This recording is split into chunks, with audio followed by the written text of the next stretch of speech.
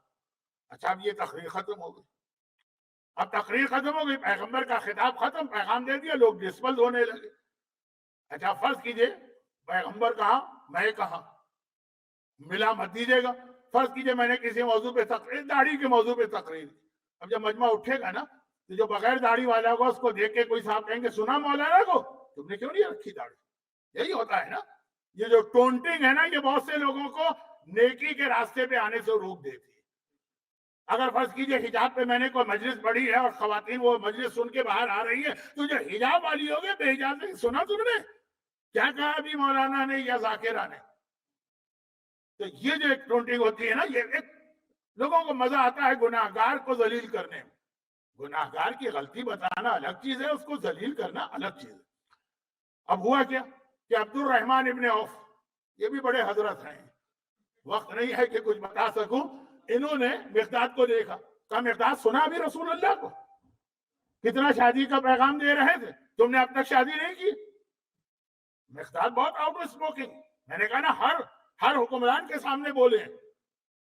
مقداد نے کہا، تانا دیا نا تم نے کیوں نہیں شادی کی؟ مقداد نے کہا تو تم ہی اپنی بیٹی کی شادی مجھ سے کرو۔ اوہو، وہ تو بھاگ بگولا ہو گئے، وہ اس لیے کوئی تھوڑی کہا تھا، ان کو تو اپنے خاندان پہ فخر تھا۔ یہ مقداد نے کیا کہہ دیا؟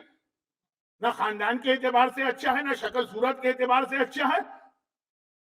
ایک مرتبہ کہا کہ مقداد زبان سنبھال کے میری بیٹی کے بارے میں یہ بات کرتے ہو۔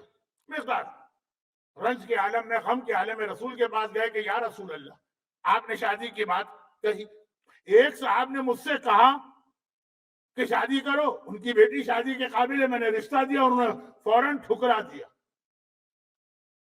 یہ نہیں کہا کہ ابھی میری بچی چھوٹی ہے یا ابھی شادی نہیں کر رہا ہے، مقداد نے خرابی نکالی۔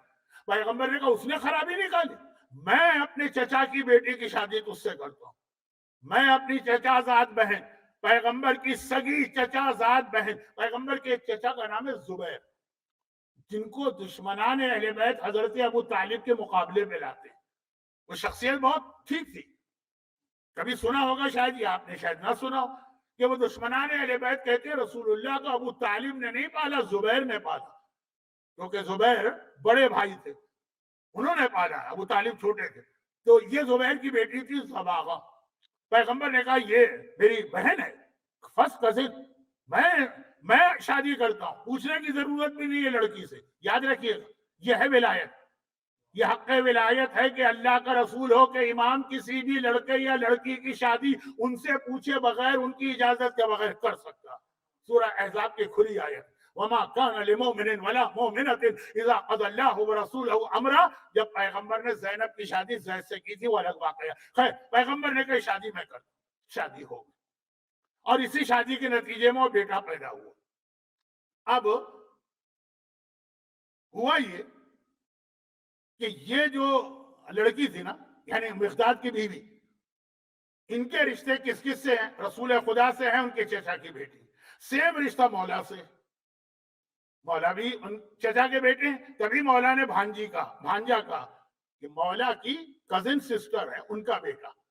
جنگ جمل میں کیوں کہا کہ بھانجے، تو انہیں حق ادا نہیں کیا اپنے ماموں کا۔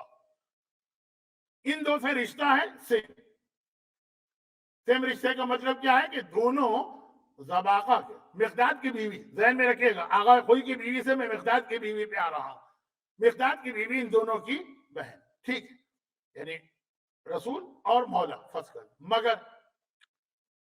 مگر اس ابو طالب کے بہت بیٹے تھے نا، اور بہت بیٹیاں تھیں، 10 تو لڑکے اور لڑکیاں بھی۔ ایک کا نام تھا صفیہ، ابو طالب نے عبد المطلب، صفیہ نام زیادہ ہو گئے نا، تقریر ختم ہو رہی. جناب صفیہ وہ ہے کہ جب آپ جنت البقیع میں جاتے ہیں تو پیغمبر کی 2 پھوپھیوں کی زیارت کرتے ہیں جو ام البنین کے پہلو میں دفن ہے، صفیہ اور عاتقہ. یہ صفیہ، یہ اس بچی کی کون ہوئی؟ پھوپھی. مقداد کی بیوی جو ہے نا زباغہ، زبیر کی بیٹی ہے، زبیر کے بھائی ابو طالب عبداللہ تو علی اور محمد، اور ان کی بہن صفیہ زبیر کی ایک پھوپھی کی بیٹی ہوئی. اب یہ جو صفیہ پھوپھی ہوئی، ان کے بیٹے نکلے زبیر. طلحہ و زبیر، بہت نام سنا ہوگا آپ نے، آج تو زیادہ نام ہوگا. طلحہ و زبیر. زبیر کا مسئلہ یہ ہوا کہ اب یہ جو بچی ہے نا زباغہ، یعنی مقداد کی بیوی، یہ زبیر کی کزن، تینوں کی کزن ہو گئی. رسول اللہ تو ان سے جو کبھی ٹکراؤ نہیں ہوا. علی وہ ایک کزن اور زبیر دوسرے کزن. زبیر جنگ جمل میں حضرت عائشہ کو میدان میں لانے والے تھے مولا کے مقابلے. طلحہ اور زبیر.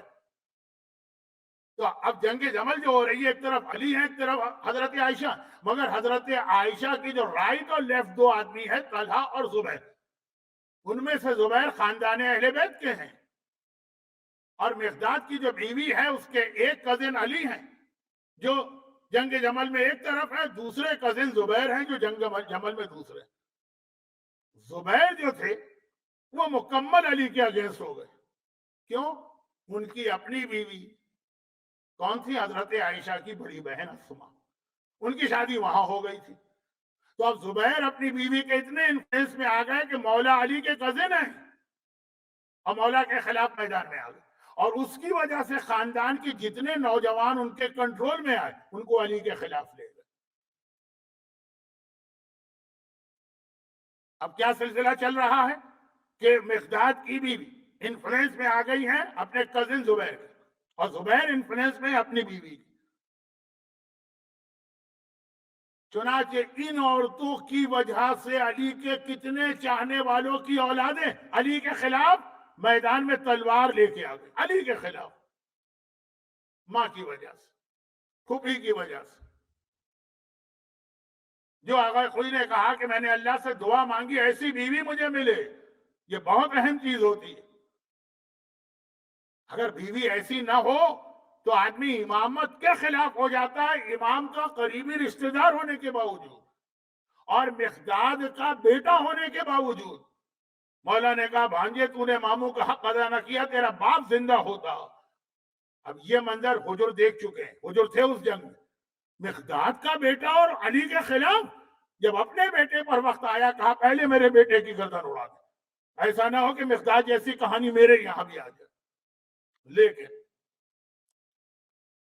ایک جملہ لوگ کہہ دیتے ہیں یہاں پہ کہ ہاں کربلا میں ہمیں وہ بیویاں نظر آ رہی ہیں جن میں سے کسی کو اپنی اولاد کی جان بچانے کی پرواہ نہیں، اولاد کو قربان کرنے کا جذبہ. لیکن اس میں جو نام لیے جاتے ہیں وہ سارے قابل احترام بیویاں ہیں جو کل سے آنے والے کل سے جن کے مصائب شروع ہوں گے. چاہے وہ آن محمد کی ماں زینب کبریٰ کا تو نام لینا ہی توہین، اور چاہے وہ علی اکبر کی ماں ام لیلا، اور چاہے وہ قاسم کی ماں ام فروا، اور چاہے اصغر کی ماں رباب، وہ تو اپنی جگہ ہیں. لیکن وہ معیار اتنا اونچا کہ ہم اپنی عورتوں کو ایز اے رول ماڈل ان کے نام نہیں دے سکتے. ہماری عورت کیا ام لیلا بن سکتی ہے؟ ہماری عورت کیا ام فروا بن سکتی ہے؟ ہماری عورت کیا رباب بن سکتی ہے؟ ابھی آپ نے ان عورتوں کے نام سنے جو خاندان بنی ہاشم کی ہیں مگر مخالف ہیں علی کی. تو اپنی اولادوں کو اور اپنی اولاد کو چھوڑو، خاندان کے دیگر اولادوں کو بھی علی کے خلاف کیا. اب وہ عورتیں دیکھی. لیکن اب میں ان کے نام کیوں لوں کہ جو ہماری عورتوں کے لیے اتنی بلند ہیں کہ ہماری عورتیں خالی ان کا نام سنیں گی کہیں گی کہ ان کی مثال ہمارے لیے بیکار، ہم بن ہی نہیں سکتے ان جیسے. تو نام کیوں نہ لیا جائے زوجہ حبیب ابن مظاہر کا. زوجہ حبیب ابن مظاہر نہ کوئی معصومہ، نہ کسی معصوم کی بیٹی، نہ کسی معصوم کے گھرانے سے تعلق رکھتی، لیکن کیا کردار پیش کیا ہے زوجہ حبیب ابن مظاہر نے. یہ بتایا ہے کہ ایسی ہوتی ہیں علی اور فاطمہ کی کنیزیں. وہ نہیں ہوتی کہ تھوڑے سے حجاب کی پرابلم کی وجہ سے دین ہی کو خدا حافظ کہہ بیٹھے. زوجہ حبیب کو ہمارا سلام ہو اور بار بار سلام. ہماری عورتیں حبیب ابن مظاہر کی بیوی کی تو مثال سامنے رکھ سکتی ہے نا. حبیب ابن مظاہر کربلا کا وہ شہید ہے جس کے بارے میں ایک جملہ عراق میں بہت مشہور اور تجربہ شدہ ہے, اور وہ یہ ہے کہ حبیب کا واسطہ حاجت قبول کرنے کے لیے بہت ہی مجرب ہے.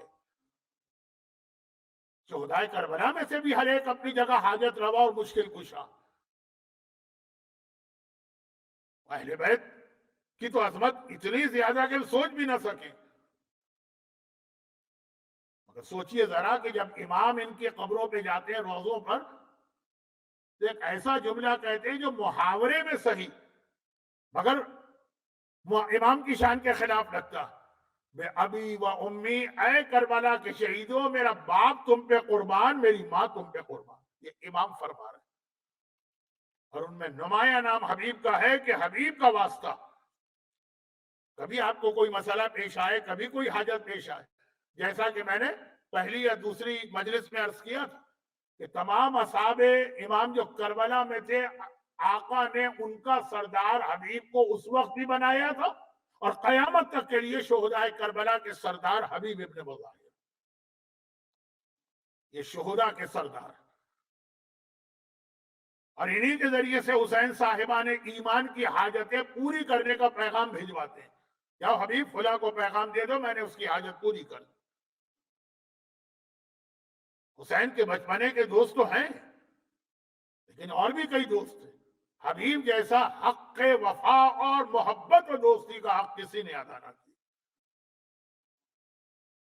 بعض علماء جیسے خود مولانا زیدی صاحب قبلہ اکثر یہ کہا کرتے کہ حبیب کی عظمت کے لیے, اول تو دیکھیے یہی چیز حبیب کی عظمت کے لیے کتنی اہم ہے کہ آج بھی آپ آقا حسین کے روضے کی زیارت کو جائیں گے, پہلے حبیب کی ذریعے آئے گی, ان کو سلام کریں گے, پھر حسین کے پاس پہنچیں گے. اب حجاب اور پردے کے مسئلے کی وجہ سے عورتوں کا انٹرسٹ دوسری طرف سے ہو گیا ہے, لیکن مرد جب جاتے ہیں پہلے حبیب کی ذریعے. آج بھی ایسا لگتا ہے کہ کوئی دربان آقا کے دروازے پہ کھڑا ہے اور اس کی اجازت ملے تو تمہیں آقا تک جانے کی اجازت ملے. اور جو جملہ میں کہتے کہتے رک گیا تھا, کہتے ہیں کہ حبیب کی عظمت کے لیے یہی چیز کافی کہ 2 محرم کو حسینی قافلہ کربلا پہنچا, اور 2 محرم سے حر کے خط گئے ابن زیاد کے نام, اور جب خط جاتا ہے تو ابن زیاد فوج بھیجتا ہے, دوسری فوج, تیسری فوج, فوجوں پہ فوجیں کوفے سے آ رہی ہیں. جب کوئی فوج آتی ہے میدان کربلا میں تو فوج کے آنے کا ایک شور ہوتا ہے. چنانچہ زینب بار بار کہتی ہے, اماں فضہ ذرا جا کے دیکھنا, شاید کوئی میرے بھیا کی مدد کرنے والا آ گیا. اور فضہ دروازے پہ جاتی ہیں, دیکھتی ہیں اور کہتی ہے, نہیں شہزادی, مولا کا مددگار تو کوئی نہیں آیا. مثلا عمر سعد آیا, مثلا حرملہ آیا, مثلا سنان ابن انس آیا, مثلا خولی آیا, مثلا شمر آیا. ایک ایک کا نام جو فوج آتی, شہزادی کہتی ہے شاید اب کوئی آ گیا, شاید اب کوئی آ گیا. اور فضہ واپس آ کے وہ نام لیتی ہیں جن سے زینب اچھی طریقے سے آگاہ. کوئی میرے اکبر کو شہید کرنے والا, کوئی میرے اصغر کے گلے کو چھیدنے والا, کوئی میرے اون محمد کے سینے پہ برچی مارنے والا, کوئی میرے حسین کے گلے کو کاٹنے والا, وہی نام. آخر ایک مرتبہ جب 7 محرم کو شمر آیا, زینب کو پتا ہے شمر کس کا نام. اب جب فضہ نے آ کر کہا کہ نہیں شہزادی, آقا کا کوئی دوست نہیں آیا ہے, زینب کبریٰ نے کہا کہ اچھا جاؤ, بھیا کو میرا پیغام تو میں بات کرنا چاہتی ہوں. حسین آئے, زینب بہن کیا بات ہے, کیوں بلایا؟ کہا بھیا 2 محرم سے آج 7 محرم ہو گئی, فوجوں کے آنے کی خبر, فوجوں کے آنے کا شور, فوجوں پہ فوجی آ رہی, سب تیرے دشمن ہیں. کیا اس پوری دنیا میں کوئی نہیں ہے جو محمد کے نواسے کی مدد کرے؟ حسین نے سر جھکا لیا, کہا بہن زینب, کوئی اور یہ سوال کرتا تو میں اسے تفصیل بتاتا, تجھے کیا بتاؤں, تو نے تو پورا زمانہ دیکھا. نانا دنیا سے گئے, کس نے ہمارا ساتھ دیا؟ اماں پہ ظلم ہوئے, کس نے ہمارا ساتھ دیا؟ بابا مارا گیا, کس نے ہمارا ساتھ دیا؟ بھیا شہید ہو گئے, کس نے ہمارا ساتھ دیا؟ زینب نے کہا لیکن تیرا ایک چاہنے والا ایسا کہ مجھے یقین ہے اگر تو اسے بلائے گا کوئی آئے کہ نہ آئے وہ فوراً آئے گا. اور وہ کون کہا؟ حبیب ابن مظاہر. اے حبیب تم کتنے خوش قسمت ہو کہ تمہارا نام علی اور فاطمہ کی بیٹی زینب نے لیا اور تمہیں زینب نے یاد کیا میدان کربلا. حسین نے خط لکھا، قاصد کو بھجوایا، قاصد کے ذریعے بھجوایا. اب جب کوفے سے فوجوں پہ فوجیں آ رہی ہیں نا تو ابن زیاد نے کوفے کو چاروں طرف سے بند کر دیا. کسی کا کوفے میں جانا تو ممکن ہے، کوفے سے باہر آنا ممکن نہیں ہے. ابن زیاد بھی ڈر رہا ہے کہ کہیں حسین کا مددگار نہ نکل جائے. بہت برے حالات ہے کوفے کے، دوپہر کا وقت ہے. حبیب اپنی بیوی کے ساتھ دسترخوان پر بیٹھے ہوئے کھانا کھا رہے ہیں. دروازے پہ نوکنگ کی آواز آئی، دق الباب. حبیب نے پوچھا کون؟ دروازے کے پیچھے سے آواز آئی، انا برید الحسین، میں حسین کا قاصد ہوں. وہ اتنا سننا ہے حبیب تڑپ کے کھڑے ہو گئے. مگر بیوی سے کہا اور بیوی نے خود ہی خیال کیا کہ پردے کے پیچھے چلی جاؤ. زوجہ حبیب پردے کے پیچھے گئی. حبیب نے دروازہ کھولا، حسین کا قاصد کھڑا ہے، بڑے احترام کے ساتھ لے گیا. کیوں آقا نے کیوں زحمت کی؟ خط دیا کہ آقا نے یہ پیغام تمہیں بھیجا. حبیب نے خط لیا، پہلے تو سر پہ رکھا، آنکھوں سے لگایا، ہونٹوں سے بوسا دیا، پھر خط کھول کے پڑھا. بھیا حبیب میں کربلا میں آ گیا ہوں، اگر ہو سکے تو میری مدد کو آ جاؤ. بے اختیار اپنی جگہ سے کھڑے ہو گئے. لبیک یا ابا عبداللہ، آج جو ہم نعرہ لگاتے ہیں یہ پہلے حبیب نے لگایا. لبیک یا ابا عبداللہ، لبیک یا حسین، آقا میں حاضر ہوں. قاصد سے کہا کہ واپس چلا جا، میں وقت پہ پہنچ جاؤں. لیکن اب حبیب کو یہ فکر ہے کہ حسین کا ساتھ دینے کا مطلب ہے موت. بیوی کو کیسے بتاؤ؟ ایک عورت کے لیے اس کا سہاگ سب سے قیمتی چیز ہوتی. اور ادھر قاصد گیا، حبیب کی زوجہ پردہ ہٹا کے خود ہی باہر آ گئی اس کمرے میں. اے حبیب میرے آقا کا قاصد آیا تھا، کیوں آیا ہے؟ کہا کہ حسین کربلا آ گئے. کربلا یعنی کوفے کے قریب، اور مجھے اپنی مدد کے لیے بلایا. زوجہ حبیب نے کہا تو حبیب تو نے کیا فیصلہ کیا؟ امتحان بھی لینا ہے نا. حبیب نے کہا کہ ابھی میں سوچ رہا ہوں کہ کیا جواب دوں. یہ مقتل کا جملہ میں نے خود اپنی آنکھوں سے پڑھا. زوجہ حبیب ایک مرتبہ جلال میں آ گئی. ہاتھوں سے اس نے اپنے کنگن اور چوڑیاں اتار کے حبیب کے سامنے پھینک دی اور کہا حبیب یہ پہن کے گھر میں بیٹھ جا اور اپنی تلوار مجھے دے دے. اللہ اللہ، یہ دن بھی آنا تھا کہ میرا آقا حسین بلائے، میری شہزادی فاطمہ کا شہزادہ بلائے اور میرا شوہر کہے ابھی میں سوچ رہا ہوں. حبیب نے گھبرا کے کہا نہیں، میں اپنے لیے نہیں سوچ رہا، میں تیرے لیے سوچ رہا ہوں کہ میرے بعد تجھ پر کیا گزرے گی. زوجہ حبیب کا جواب ہے کہ اے حبیب میں مٹی کھا کے گزارا کر لوں گی، لیکن یہ برداشت نہیں کر سکتی کہ اس گھر میں تیرے ساتھ رہوں جسے حسین بلائے اور وہ حسین کی مدد کو نہ جائے. حبیب نے کہا کہ میں تو صرف تیری وجہ سے یہ جواب دے رہا ہوں، ورنہ میں تو تیار ہوں.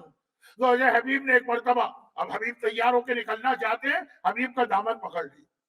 حبیب گھبرا گئے کہ شاید اس وقت جوش میں اجازت دی تھی، اب ریئلائز ہوا ہے تو روک رہی. گھبرا کے کہا کیا بات ہے؟ کہا کہ لیکن حبیب ایک وعدہ کر کے جا، جب آقا کے پاس پہنچے گا پہلے اس کنیز کا سلام پیش کرے گا، پھر اپنا سلام آقا سے کرنا. اللہ اللہ، یہ بھی وہ کنیزان زہرا اور کنیزان زینب کبریٰ گزری. اور حبیب کوفے کے حالات دیکھ رہے ہیں. چنانچہ رات کے وقت گھر سے باہر نکلے چھپتے چھپاتے، لیکن غلام کو دن کو بھیج دیا تھا گھوڑا دے کر کہ اگر میں گھوڑا لے کے جاؤں گا سپاہی روک لیں. غلام باہر انتظار کر رہا ہے، بہت دیر ہو گئی، حبیب نہیں آیا. غلام نے گھوڑے کی گردن میں باہیں ڈالی اور کہا کہ اے میرے آقا کی سواری کے جانور، شاید میرا آقا گھر میں بیٹھ گیا ہے، اگر وہ تھوڑی دیر میں نہ آیا میں تجھ پر سوار ہو کے اپنے آقا حسین کی مدد کو جاؤں گا. یہ جملہ حبیب نے سن لیا، آنکھوں میں آنسو آ گئے. مولا آج یہ دن آ گیا کہ ادنا غلام وہ تیرے مددگار بننے جا رہے ہیں. اور پھر حبیب اپنے غلام کے ساتھ کربلا کے میدان میں آ گئے. بہت تاخیر ہو گئی ہے، میں بات ختم کر رہا ہوں. ہم میدان کربلا میں حبیب آئے، حبیب کو سب نے پہچان لیا، یہ حسین کے بچپنے کا دوست ہے. چنانچہ ہر طرف سے حبیب کو دیکھ کے خوشی کے نعرے بلند ہو رہے ہیں, حبیب کو سلام کیا جا رہا. زینب کبریٰ اپنے خیمے میں ہے, یہ خوشی کی آوازیں سنی. فضہ سے کہا, اما فضہ, آج پہلی مرتبہ کربلا آنے کے بعد آج پہلی مرتبہ میرے بھیا کے لشکر سے خوشی کی آوازیں, کیوں ذرا دیکھ کیا. فضہ گئی, منظر دیکھا. فضہ بھی پہچانتی ہے حبیب کو. ایک مرتبہ آ کر کہا, شہزادی زینب, حبیب آ گئے, حبیب ابن مظاہر آ گئے, ان کے آنے پہ خوشی منائی جا رہی. وہ اتنا سننا تھا. زینب نے کہا, فضہ ذرا جا کے حبیب کو میرا پیغام دینا, میں ان سے بات کرنا چاہتی ہوں. حبیب کو شہزادی کا پیغام ملا. حبیب آئے, حسین ساتھ ساتھ. خیمے کے اندر زینب ہے, پردہ پڑا ہے, پردے کے باہر حبیب ہیں اور حسین برابر میں کھڑے ہیں. ایک مرتبہ کا, زینب بہن مبارک ہو, میرے بچپنے کا دوست حبیب ابن مظاہر آ گیا. بس اتنا سننا تھا. زینب نے کہا, بھیا حبیب, سب سے پہلے تو فاطمہ کی بیٹی کا سلام لو, فاطمہ کی بیٹی تجھے سلام کہہ رہی ہے. ہائے حبیب, سارا بدن کانپا, غش کھا کے گر پڑے. شہزادی, یہ دن آ گیا کہ ہم جیسے ادنا غلاموں کو بلا کے براہ راست سلام کہا جا رہا. یہ خاندان اہل بیت ہے جہاں کی خواتین اپنی آواز کا بھی حجاب رکھتی ہیں, جو شرعاً واجب نہیں, لیکن حبیب کا وہ رتبہ. اور ایک مرتبہ زینب نے کہا, حبیب بس میرے بھیا کا خیال رکھنا, اور اس دن سے لے کے عاشور تک حسین کے ہر معاملے میں یا عباس مشیر ہیں یا حبیب مشیر ہیں. یہاں تک کہ عاشور کا دن آ گیا, شہادتوں پہ شہادتیں ہو رہی ہیں, لاشوں پہ لاشیں گر رہے ہیں. اتنے میں ظہر کا وقت آ گیا. حسین کے ایک صحابی نے آج کل جن کا نام بہت مشہور ہو گیا ہے, ابو سمامہ, آسمان کو دیکھا. فرزند رسول, دوپہر کا وقت آ گیا, وقت نماز آ گیا ہے, ایک نماز اور آپ کے پیچھے پڑھنے کا دل چاہتا ہے. حسین نے دیکھا, ابو سمامہ نے نماز کو یاد کیا. میدان کربلا, گھمسان کی جنگ, چلتے ہوئے تیر ہاتھ اٹھا کے دعا دی, اے ابو سمامہ, جعلک اللہ من المصلین, خدا تجھے نمازیوں کے گروہ میں شامل کر کے قیامت میں اٹھائے. اور کہا, حبیب یہ سب تو میرے یہاں کے ساتھی ہیں, تم کوفے والے ہو, اور یہ سامنے لشکر بھی کوفے والوں کی اکثریت, جا کے صرف نماز کی اجازت لے کے آؤ, اتنی دیر کے لیے جنگ روک دیں کہ ہم نماز پڑھ لیں. حبیب گئے. کہا, اے عمر ساتھ, اتنی دیر کے لیے لڑائی روک دے, یہ تیر روک دے, یہ تلوار روک دے, ہم لوگ نماز پڑھ لیں. بڑا عجیب جواب دیا عمر سعد نے. حسین کے دشمن خالی دشمن نہیں ہے, بے حیا ہے, بے شرم ہے, اتنے ذلیل ہیں فطرت کے اعتبار سے. کہا کہ اے حبیب, حسین کی نماز قبول کہاں ہوگی جو وہ نماز پڑھنے جا رہے ہیں, ان سے کہہ دو نماز پڑھنے کا کوئی فائدہ نہیں ہے. حبیب برداشت نہ کر سکے, تڑپ کے کہا, اے دشمنان خدا, تمہاری نمازیں قبول ہو اور حسین کی نماز قبول نہ ہو. وہیں سے آواز دی, آقا اب جملہ برداشت نہیں ہو رہا ہے, اب یہ نماز آپ کے پیچھے نہیں پڑھوں گا, آپ کے نانا کے پیچھے کوثر کے کنارے جا کے پڑھوں گا. اور ایک مرتبہ وہ جہاد کیا. تھوڑی دیر کے بعد گھوڑے سے زمین کربلا پہ گرے, حبیب شہید ہو گئے, حبیب مارے گئے. حسین حبیب کا لاشا اٹھا کے وہاں لائے جہاں سارے لاشیں رکھے جا رہے. اور دو آخری جملے سن لیجیے, اور آپ کی زحمتیں تمام. 11 محرم کا دن آیا, سیلانیوں کا لٹا ہوا قافلہ کربلا سے چلا, کوفے میں داخل ہوا. محمل نہیں ہے, عماری نہیں ہے, کسی بیوی کے سر پہ چادر نہیں ہے, بازوؤں میں رسیاں بندھی ہیں, بالوں سے چہرہ چھپایا, اونٹوں پہ اکیلے بیٹھی ہیں. کہ ایک مرتبہ آقا سجاد جو سب سے آگے پیدل چل رہے, اور آقا کے بالکل پیچھے والے اونٹ پر زینب. آقا نے دیکھا کسی بچے نے آ کے میرا گھٹنا ہلایا, جھک کے دیکھا آقا نے, اور کہا کہ بیٹا تم کون ہو؟ کہا کہ مولا, میں حبیب ابن مظاہر کا یتیم ہوں, آپ کو سلام کرنے آیا ہوں. آقا سجاد نے پلٹ کے اونٹ کی جانب دیکھا, پھوپھی اماں, میرے چچا حبیب کا یتیم آیا. میں جیسے ہی سننا تھا, زینب نے کہا, بیٹا یہ بتا تیری ماں کہاں ہے؟ برابر کے مکان سے آواز آتی ہے, چھت پر عورتیں بیٹھی ہیں. ایک مرتبہ زوجہ حبیب کہتی ہے, شہزادی آپ کی کنیز یہاں بیٹھی ہے, نگاہیں اٹھانے کی اس وقت ہمت نہیں ہو رہی ہے, کیسے آپ کو دیکھوں. مجھے سننا تھا, یہ ہے اہل بیت, کریم ابن کریم. ایک مرتبہ زینب نے کہا, زوجہ حبیب میں تو تجھے ڈھونڈ رہی تھی تاکہ تیرے شوہر حبیب کا پرسہ دوں. ارے مجھ سے اپنے حبیب کا پرسہ لے. شہزادی آپ کو پرسہ دے رہی, آپ کو پرسہ دینے والا بھی ملا.